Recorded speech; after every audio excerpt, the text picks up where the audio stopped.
Okay guys, kumusta po kayo? Dito na naman po si Astroboy Motovlog.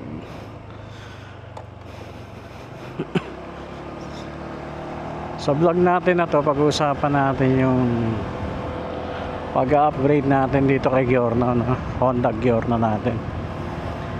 So makwento ko lang sandali guys. Okay, close visor natin para walang wind noise.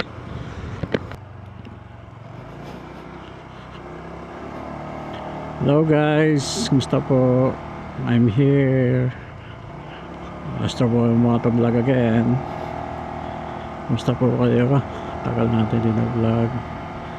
Anyway, some content na to para sa motovlogging pa rin as usual.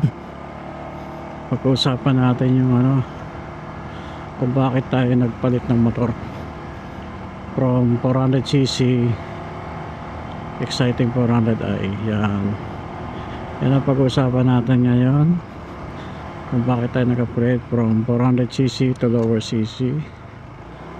So bakit ako nagpalit? Kasi nagpalit ako ng motor gawa nung nahihirapan na ako dun sa bigat ng exciting 400. Mas nararamdaman ko siya syempre sa traffic, tapos mahirap siya isingit gawa nung malapad siya. Tapos sa height ko na 5'4", tip 2 talaga ako guys, aminin na natin, aminado talaga ako doon. So mahirap siyang dalhin pagka sa traffic. So sabi nga nila, hindi mo naman bubuhatin yung motor, papaandarin mo. So masarap siyang dalhin pagka ratrata na, lalo na pagka nasa stoplight kayo. Lagi ka talagang mauuna dahil kadalasan makakasabay mga NMAX, PCX, Click. So peace out tayo mga brand. So yun, maganda siya dalhin gawa nung malaki nga yung makina niya. Tapos nakakadaan sa siyempre expressway legal. Yun yung nakakamiss sa pag naka higher cc ka.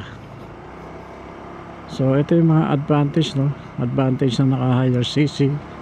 Ayun nga, nakakadaan ka sa mga expressway, tapos wala sa mga overtake pagka lalo na mga uphill papuntang Marilaki, maning lang sa exciting 400. Tapos ano pa ba, siyempre nakakamiss tumambay sa mga gasoline station pag naka expressway ka.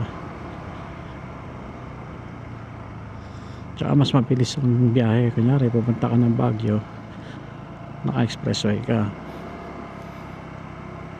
Mga disadvantage naman, unang-una yung bigat, tsaka yung height niya, hindi akma sa height ko. Tapos pag traffic, nakakapagod siya, lalo na dito sa Manila, sobrang traffic na. Sa gas consumption okay lang, kayang-kaya naman kahit pa paano. Hindi naman siya malakas sa gasolina, sa totoo lang, parang NMAX lang. 500 kasi ang full tank ko dun sa exciting. So matagal ko rin siya nagagamit, parang hindi naman sila nagkakalayo ng NMAX pagdating sa gasolina, sa pagkonsumo ng gasolina. Anyways, nagpalit tayo ng Honda Giorno. Nung nakita ko kasi itong Honda Giorno, nakit talaga ako. Hindi ako pinatulog talaga nito guys. Isang araw ko siya tinitignan sa YouTube, pinapanood ko yung mga review, tapos hanggang sa kinabukasan nga, ayun na nga, tumingin na ako sa mga motor dealer. Punta tayo sa Motor Trade, Honda Mar, naka-anim na na motor dealer. As usual, wala silang available talaga. Kahit anong kulay, wala. Tapos magpapalista ka, papareserve ka para lang pumila, no, makakuha nitong Honda Giorno. Na-experience ko tuloy yung na-experience ko dati nung in demand pa yung NMAX. Ganun din eh, dati yung NMAX nung talagang click na click din yung NMAX nun. Ang hirap din kumuha nun, kaya nauwi ako sa PCX. Parang ganun din pala yung Honda Giorno, ang hirap kumuha guys. Tapos nagpapalista na lang ako, pila. Hanggang ngayon hindi pa ako natawagan eh. Papalista, wala pa rin tawag eh. So sa madaling salita, hindi ako nakakuha ng branyo guys. So nagtingin-tingin ako sa mga post sa Facebook. May nakita akong nagbebenta ng Honda Giorno. So anyways, para mabilis tayo, nung pagkakuha ko rito, in-upgrade ko agad yung ilaw. Yung violet niya kasi sobrang hina talaga, hindi mo madadala sa madilim na lugar dahil maaksidente ka lang, lalo na ngayon maraming lubak-lubak. So ayun ang una kong in-upgrade, yung ilaw niya. Yan guys, tignan nyo yung ilaw niyan, sobrang lakas, tsaka kalat na kalat siya oh. Mapapansin nyo, maraming nagagandahan dito sa ilaw na to oh. Bang! Tapos pwede mo siya iba-ibay ng kulay, tricolor siya guys. So white, yellow, yan, may tricolor siya. Meron siyang tawag dito, yung all weather. Oh yan guys. Tsaka yung mapapansin yung ilaw niya, ang laki ng sinasakop. Unlike to sa ibang mga nagpapagawa, parang spot lang siya na bilog. Ito guys, kalat.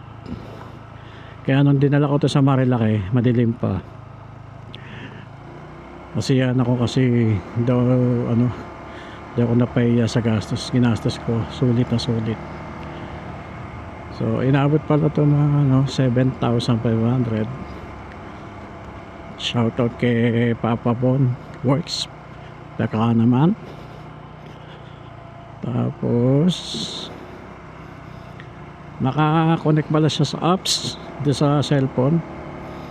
Pwede mong bago-baguhin yung kulay ng kanyang ilaw. Tapos kasabay pala nitong ilaw na to, pinakabit ko na rin yung PIA horn. Yung pa isa guys, kailangan natin ng magandang busina, lalo na mabiyahe tayo, nagagabi tayo ng EDSA, malalaking bus, malalaking truck, di tayo maririnig pagka motor lang. Kailangan natin ng malakas na busina. So kung di tayo makapagpalit ng muffler na malakas, sa busina tayo babawi guys. So for safety kaya nagpapalit tayo ng mga ganyan ilaw para hindi tayo malubak sa malalim. Malayo pala makikita na natin, lalo na may history tayo na aksidente. So kaya ang una kong in-upgrade, ilaw tsaka busina. So yun guys, kanya-kanya namang preparation. Yan,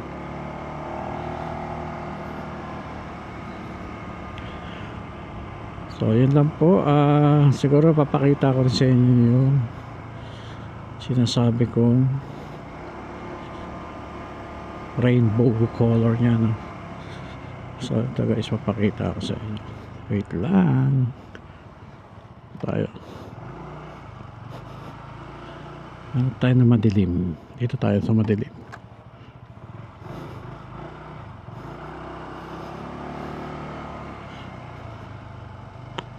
Tayo sa madilim guys, para kitang kita. So patayin muna natin. Yan.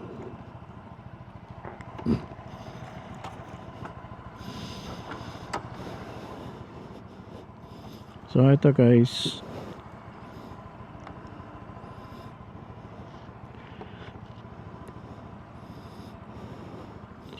maganda lang dyan guys, nag-iiba-iba yung kulay ng nyo, headlight.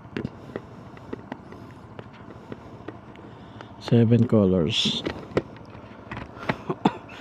Pwede mo siyang baguhin sa cellphone via Bluetooth. Via Bluetooth pwede mo siyang baguhin.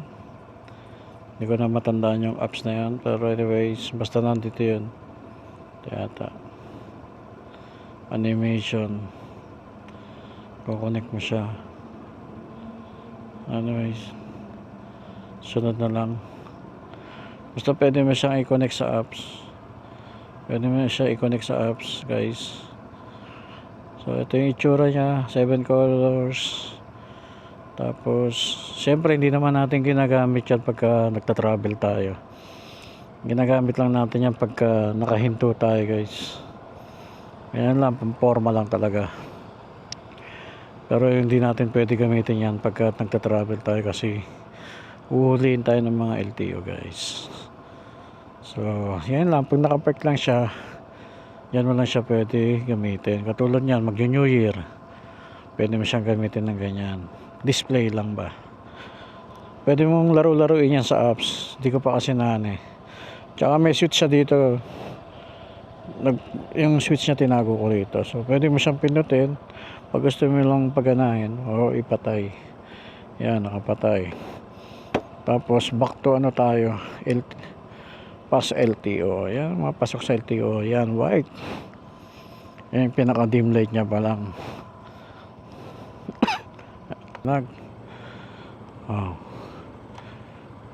Ulit. Ilaw.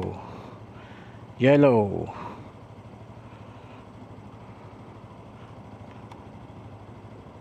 All weather. White. Yan, tatlong kulay siya, guys. Super yellow. All weather. Unang-una kasi for safety natin yan, ilaw tsaka busina. So kung may pera ka pa, pwede ka mag-upgrade ng gulong, shock. Pero para sa akin, okay naman yung gulong, okay naman yung shock sa akin. Okay.